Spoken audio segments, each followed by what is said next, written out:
Hello beauties, this is Tiki from growitgirl.com. I'm coming to you today with part 2 of the texlaxing series.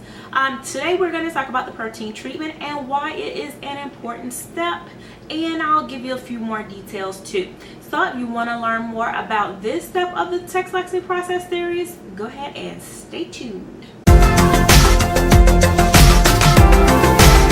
Okay, so let's get into why it's actually important. When you're relaxing your hair, and I talked about it in what is texlaxing. If you haven't seen that video, I'll link it down below or up here. Make sure you check that out too. But when you're relaxing your hair, texlaxing your hair, the chemical actually breaks down the protein bonds in your hair in order to actually relax your hair. So you want to make sure your hair is as strong as possible before you go into relaxing your hair and make it even weaker than it already is. The whole relaxing process is actually weakening your hair. So you don't want to already start with extremely fragile and damaged hair. So you definitely want to make sure that your protein moisture balance is up. So in this step, we'll talk about that part. So with the protein treatment part of the process, you have a few different options. Again, like I said in part 1, you would definitely have to assess your hair and determine what it needs. If you need a light protein, that's not probably well, first off, let's bag it up. You want to do the protein treatment at least 1 week prior to texlaxing or relaxing your hair, just to make sure that you give your hair enough time, and you don't want to be washing your hair or shampooing your hair up until the last minute and damaging your scalp. That's not a good look. So you want to do this about a week out. And let's start with a light protein, because you have different types of protein. So if you just need a little nudge, a little oomph to actually boost up your protein, you want to do something that's light. I personally like the K-Pack by Joico. It's protein, it's for damaged hair, so it's definitely going to help rebuild your hair. And it's a little lighter than doing anything drastic. I got this from Ulta. They actually just had a sale, so I picked this the big one up for $15.99. If you haven't noticed already, I really love Joico products, but we won't even talk about that today. But anyway, your next protein option is a moderate protein. That's if you need a little something extra, you noticing just a little, maybe your hair is just a little too soft, your balance isn't quite right, but you need something that's going to be a little stronger than just your the Joico conditioner or a regular protein conditioner. You can actually try the Alpha G 2-minute reconstructor. I love this. I actually keep a bottle in my shower. This is my brand new one. This one I actually grabbed at the Sally sale recently. They were doing like 20% off, and I got this. Don't judge me, y'all, okay? So I've been on a hair product bag kick. Don't judge me.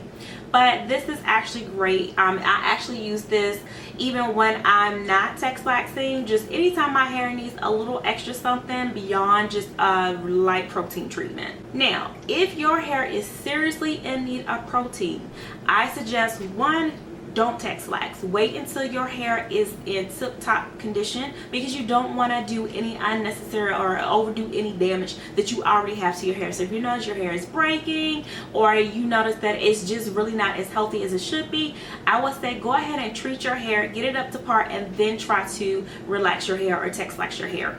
In order to give you the protein that you need, if you're noticing that you're having excess breakage that's due to a need of protein, I would recommend the Alpha G 2-step.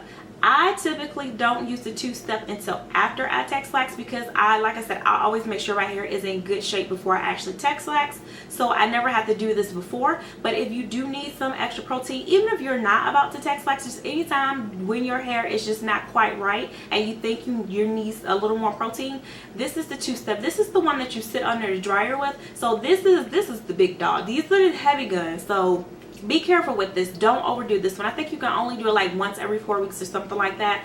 But yeah, and you see it comes in a little teeny tiny bottle, which also lets you know it's not meant to be used on a regular basis. Also guys, during this process, if you are using a lye relaxer, it's a great idea to go ahead and chelate and clarify. I do it 2 ways. I actually have 2 different shampoos for it. I have the the VO5 clarifying shampoo, and also the Mazani Chelating Purifying Conditioner. I think it's called actually Purify. I just found a new one called Quantum that they sell at Sally's. You can get that, and then it actually does both, so it's just a one-stop shop. But now's a good time to do it.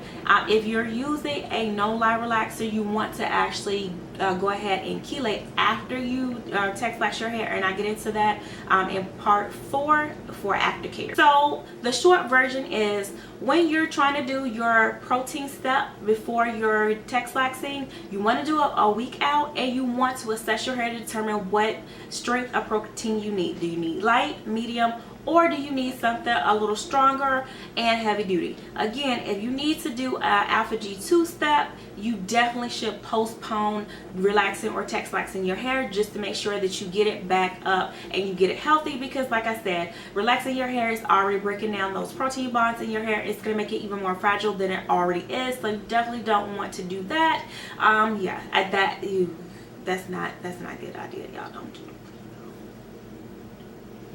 But anyway, this, like I said, was a real quick video. This is part 2. If you have not already subscribed and you made it this far, be sure to go ahead and give me a thumbs up and subscribe. If you haven't already subscribed, I don't know why you haven't already subscribed, because you obviously like to find out things about Texlax hair.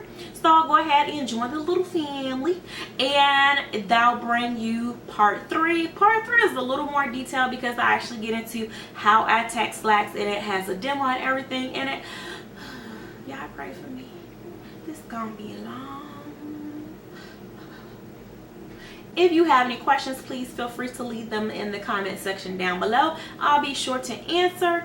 And thank you so much for watching, and stay tuned for part 3. Until next time, remember to be beautiful beyond limits. Bye.